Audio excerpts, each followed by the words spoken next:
Good morning, everyone, and welcome to my hobby home, Eat to Live edition. I want to bring you guys along so you can see how I prep my snacks. That's going to be my bacon and my eggs. I'm out of both of them in my fridge right now, so I wanted to bring y'all along so you could just see how I do this. So first thing I'm going to do, I have my sheet pan with my parchment paper. And all I'm going to do is I'm going to try to fit all of this bacon onto this one sheet pan. As always, make sure to clean your hands real well before doing this. So what I'm going to do is I'm going to take my slab of bacon and just cut it in half. And from there, I'm going to just start layering or individually putting pieces on my cookie sheet or my pan sheet, whatever you want to call it, sheet pan. Most of the time, I have to use 2 cookie sheets. And I will let y'all know if y'all hear some scuttling in the background, it's my 2 female kittens playing. Well, one thinks she's playing, the other one thinks she's harassing her. Because I still have a little kitten here, and she thinks everything is play, and my older cat don't think so. Yeah, it still looks like I may have to get out a second sheet pan. I have a smaller one that's well used that I will bring out, and I will try to load it up as well. Now, when I use the parchment paper, I do save my bacon grease, but not always. It's just according to how much clear grease I can get. I do cook on this parchment paper. When I'm pouring the grease over, it does catch a lot of the pieces, so you get a cleaner bacon grease. But I do also use a small, I get what's it called, a sieve or a little strainer to take out the rest of the pieces. And I am needing bacon grease because right now I'm running pretty low on it. So I will show you how I do that as well. And most people, contrary to beliefs, do not think that bacon grease is good for you, which bacon grease actually is really good for you. You need that natural fat in your diet for your skin, your hair, your nails, especially your skin. I'm just going to share a little story with you. I've been eating about 85% like this, 85% carnivore, since about January, when my sister had gotten sick. And she actually started eating carnivore 100%. And so I started doing it with her. You know, we would this is like a complete lifestyle change. And when I say carnivore, I'm not necessarily meaning just meat. We eat eggs, we eat cheese, we eat products from animals. But my skin has started looking so much better. It's more, it's softer. It's just a lot clearer. And I used to have dry patches, and those are slowly going away, but that's still because I sometimes don't eat how I should. But the fat is so good for your skin and your hair. My hair, I don't know if it's the fat, if it is the protein, but my hair has actually started growing back a lot better. And it's been, my hair has been really thin since 2021, and I had the vid. I'm not going to say what it is because YouTube will demonetize my video, and I don't want that to happen. But, well, this video ain't even monetized, so it doesn't matter. I had COVID back in 2021, really bad, and I had to take a lot of steroids. Steroids, that is one of the things that you could have is hair loss, and I had an extreme amount of hair loss. But now that I'm eating all this protein, my hair just seems to be growing so fast, and it's healthier. And I've even noticed that it's not all gray hair no more.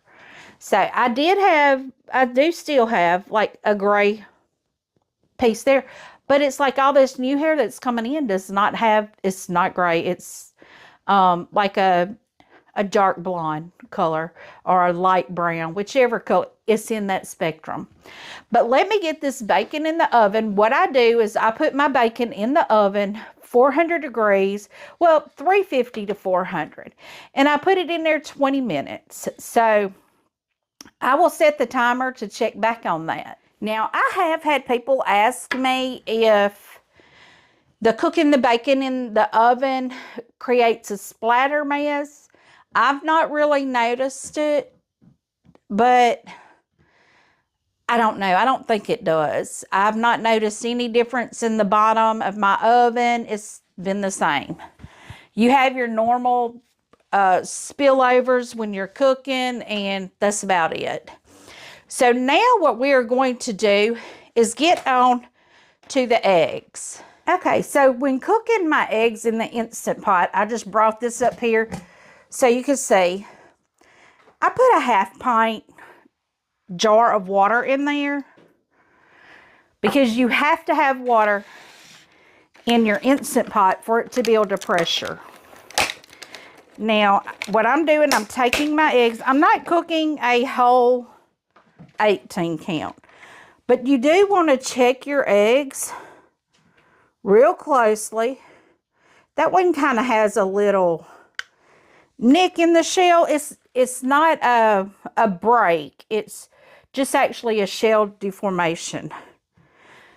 And I sit it fat end up. It's not going to sit that way. It's going to roll over. But I'm going to cook probably only 6 today. I don't know. My husband's coming in today. He worked off this morning. It looks like I need to put a little more water in there. So I put that second 1/2 pint of water in there.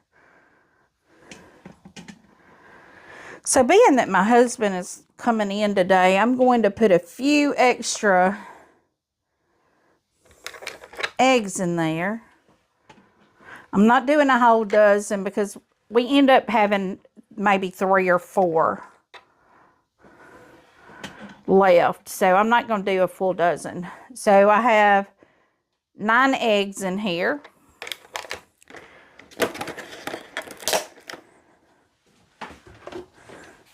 I am going to put my lid on. I'm going to lock it. I'm going to make sure the vent is closed. I know you can't see this. I'll try to turn it where you can. Okay, so it says ready here. We're going to press pressure cook. It blinks custom. We're using custom. We're going to cut it down to 5 minutes. Yeah, I cooked meat in it last, so it was pretty high. We're going to choose 5 minutes, and now it blinks high. We're going to choose high, and then we're going to press the start button. What it is going to do is start building the pressure. It's preheating right now, but once this comes to a full pressure, it will start cooking for 5 minutes, and then it will go off. What we are going to do is let it natural release for 5 minutes. Then we will vent the steam and put our eggs over into an ice bath. So I will bring you guys back as soon as that starts happening. Okay, everyone, welcome back. You will see I have the eggs in it did have ice in it. It took about 20 minutes to cook the bacon, and that for the eggs to cook all the way and have their 5-minute pressure release. And they've been sitting here for over 5 minutes. That doesn't bother me that they sit a little longer to cool off, because when I go and peel them, I don't want to be burning my hands. This is the little tool that I use to scoop them out of my Instant Pot, because I don't want to burn my hands once again. But I want to show you how easy these are to peel. Okay, so now we are back. I have my bowl. I put a paper towel down in the bottom of it. I use one of these for my bacon also. But I wanted to show you how easy these are to peel. Now, I just crack them and then I mash all the way around. And a lot of times I do this under running water. It just makes it a lot easier. I'm trying to get that. The running water does make it a lot easier. But once you get that skin under there, if you can get it and get your finger under it, which I don't seem to be able to do right now. Sometimes I can just do this and the egg will pop out. But right now they're not going to, of course, because I'm trying to show you how to do that. But see, comes out perfect every time. I do not put anything in the water. And I put the eggs on a paper towel because I don't want that extra moisture still to be in there. So I'm popping this on the end. Now, I know a lot of people, they're like, well, what if it's brown on the inside or black? You know, if you overcook or overboil an egg, the yolk will have that light gray color around it. Sometimes I leave it in there too long, and sometimes it has that, sometimes it don't. I might have left these in there a little too long, so they'll probably have it. But that doesn't bother me. It's just a cooked egg is all it is.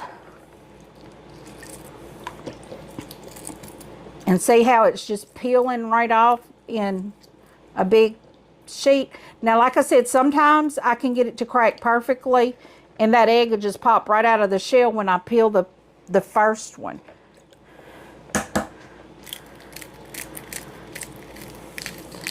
And I just do that between my index finger and my thumb, and just roll that egg.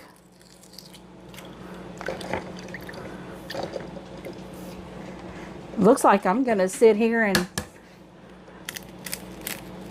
and take the shell off of all of them while I'm talking to you. I mean, it's easiest to do that while I'm doing it. Why not? So, guys, this is Saturday morning. I know you won't get this until Monday because I'm only going to be releasing videos possibly every Monday, Wednesday, and Friday on my cooking channel, on this channel, because I do have videos. If you like crafts and things like that, I do release videos on my crafting channel daily. And I keep saying I'm going to have to scale back on that, but I haven't yet. So, and the reason I don't is because if I don't put a video out every day, I'm going to end up with videos out there for a whole year. Because I do try to craft every day, and I do like to let y'all know about deals that I find. So my goal was to back down and do like a sewing video 3 days a week, and the other days show you deals that I've found. But so if you're new to my, well, of course this would be new to this channel. See, that one just about popped all the way out. I think the longer they sit in the water, the easier they get. But I know everybody's new to this channel, but if you're new to me and you like crafting, I do have a crafting channel as well called My Hobby Home. I know quite a few people that are here are from that channel, and I hope y'all can find some of my little tips and tricks. And we're done, y'all. I have a bowl of 9 eggs, and notice I didn't lose any eggs from the white sticking to the shell. I've never had white stick to the shell when I use this method. And my bacon, let me get that bacon boxed up too.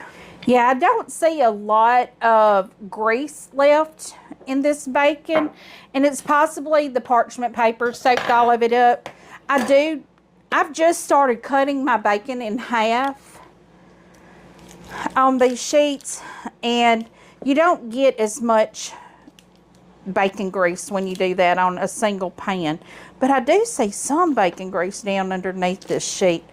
But I'll show you here if I can grab that.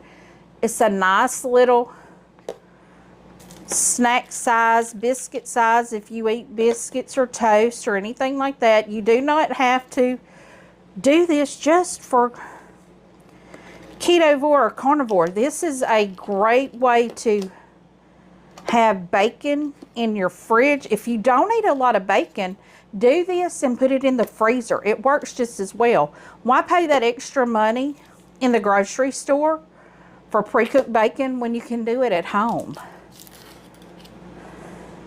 Now, I will say my second sheet of bacon, it was closer to the heat source in my oven, and it's a lot more done than this. I dare say for my standard, it's burnt, but a lot of other people's standards, it's not. Let me grab it. Okay, this is the second sheet. Y'all, look at that. It is dark, dark. I know a lot of people, they like it, their bacon crunchy. I don't. I do not like crunchy bacon, but I'm sure I got some good fat on this sheet too. I guess what I'll do is pour it on over and, you know, go on and filter it out.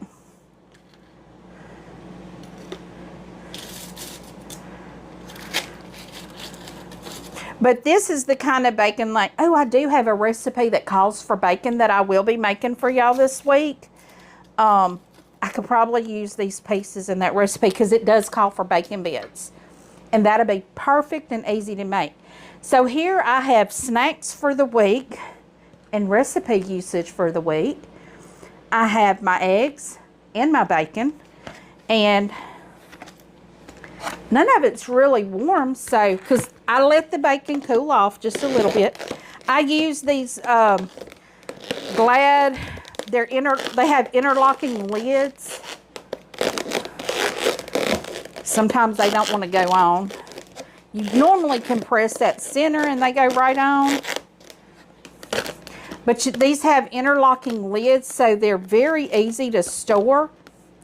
They come in a pack of 3. I will have them down in the link. I'll have their link down in the description as well.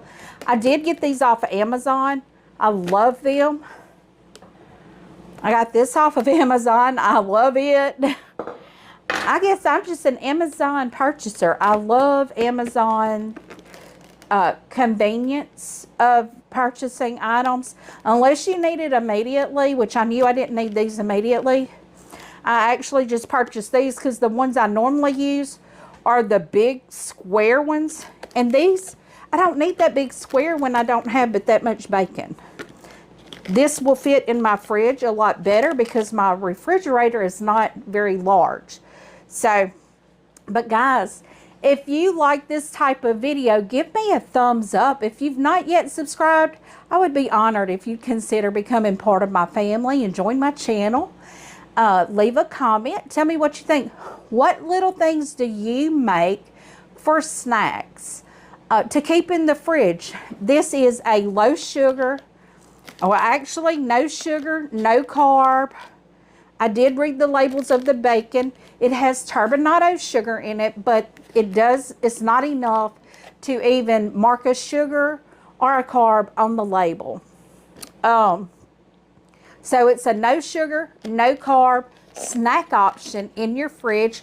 Good for keto, good for carnivore. So guys, this is actually good for you. But leave a comment. Tell me what you think. And as always, until I see you again, have a very blessed day. Goodbye.